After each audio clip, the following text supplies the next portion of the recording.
Dork in Disguise, Chapter 7. Okay, think cool, Jerry whispered to himself. He strutted onto the school grounds. He practiced his strut for a whole hour last night. At first it had been awkward and not the least bit cool. Melissa had even asked him if he had a blister on his foot. But after the first half hour, he'd gotten the hang of it. The second half hour, he'd perfected it, so it looked like as if he'd walk that way all his life. The only problem was that he had to warm up. If he stopped concentrating on his strut for an hour, he had to practice again for 2 or 3 minutes to get it just right.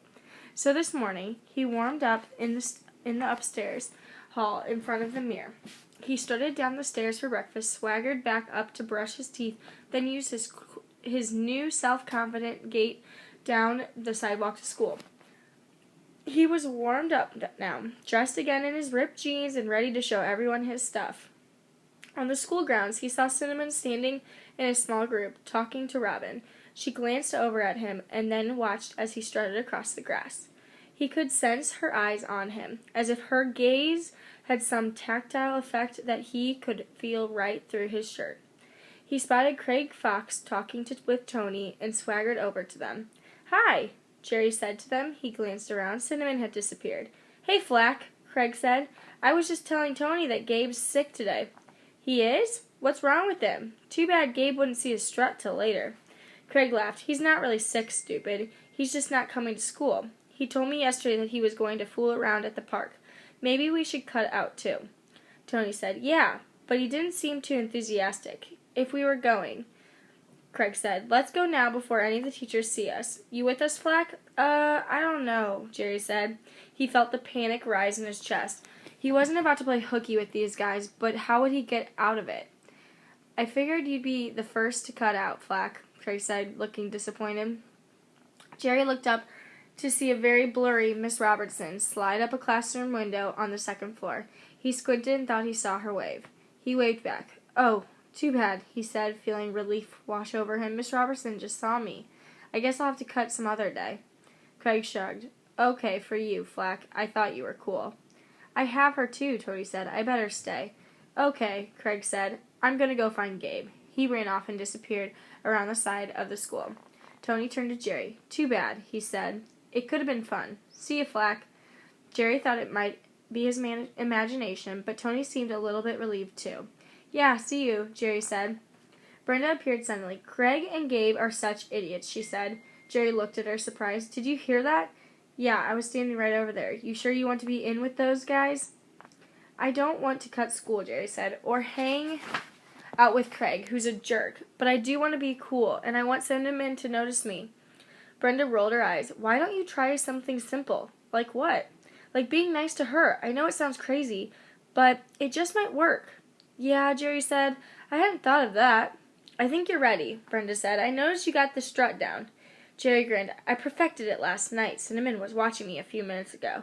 "I noticed," Brenda said. The bell rang, and they headed toward the school with the rest of the kids. "Did you get the motor for the hovercraft last night?" Brenda asked. "Yeah, it'll work fine. My dad cut the board, too." "I can't wait to see it in action." Jerry and Brenda caught the middle of the crowd, slowed as the kids funneled through the doors. Jerry's mind drifted back to what Brenda had said. She was right. He was ready to talk to Cinnamon. He felt a little more confident wearing his ripped jeans and walking with his cool gait. Maybe he could really get her to notice him by just being nice. The idea of talking to her made him sweat again, but he decided that it was time to make his move. Jerry got up and walked into the hall after language arts class. Then he remembered his strut, and it took 10 steps before he got warmed up. "Hey, Jerry, you okay?" Jerry looked up to see Chad Newsom. "What do you mean?" Jerry asked. "You were walking funny," Chad said. "Do you have a stone in your shoe or something?" No," Jerry said. "I'm fine." Chad looked at him quizzically, but he smiled and moved on. Jerry spotted Cinnamon ahead in the hall, getting a drink from the fountain. For once, she was alone. His heart began to race, but he remembered what Brenda had said and forced himself to swagger over to her. He leaned against the wall in a cool pose and watched her drink. She even looked beautiful drinking water. She held her red hair to the side so it wouldn't get wet. She saw him and straightened up. "Hi," he said. "Hi." She brushed a drop of water from her lips. It was only then that he realized he had no idea what he would say to her. She looked at him with her deep blue eyes, waiting for him to speak. "Is the water good?" he blurted.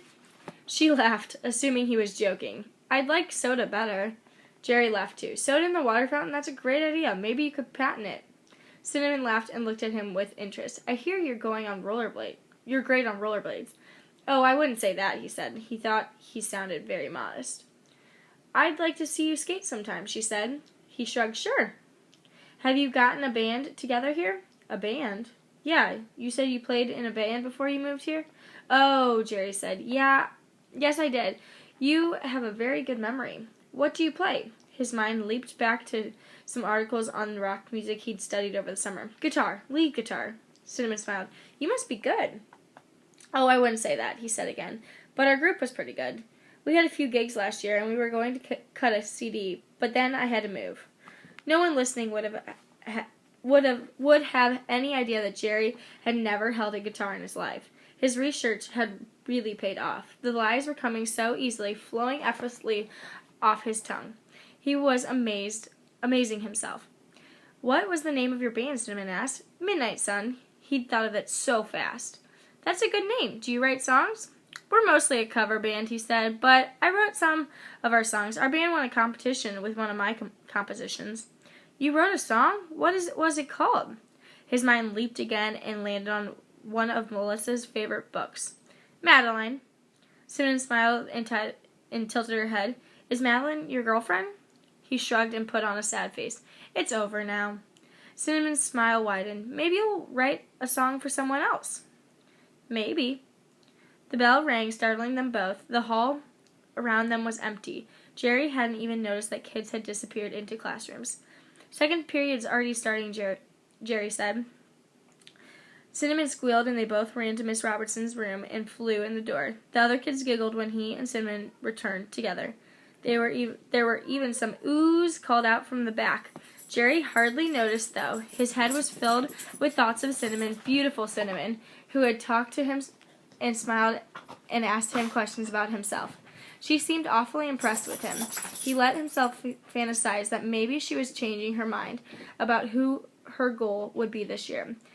It seemed totally impossible that beautiful Cinnamon O'Brien could have any interest in him, Jerry Flack, the dork. But stranger things had happened, and it was wonderful dreaming about it. He replayed his conversation with her in his mind. A stray thought tugged at him. He pushed it away, not wanting anything to tarnish this moment of happiness. But the thought came back and nagged at him, and wouldn't leave him alone. He finally turned his mind toward the thought and gave it its grudging attention. Okay, so the lies were piling up fast. Jerry had gone hang gliding with his dog. He'd met Leonardo DiCaprio. He was an expert skater. He played lead guitar in a band and wrote songs. His old girlfriend was named Madeline. Would he remember all the lies he told? Would that tangled web finally trip him up so he'd fall flat on his face in front of the cool crowd? Jerry took a deep breath and slid down in his seat. He didn't feel so wonderful now. How could he keep his disguise in place? How long could he pretend? He didn't know, but it was too late to turn back now. Maybe he'd better buy some more teen magazines on his way home.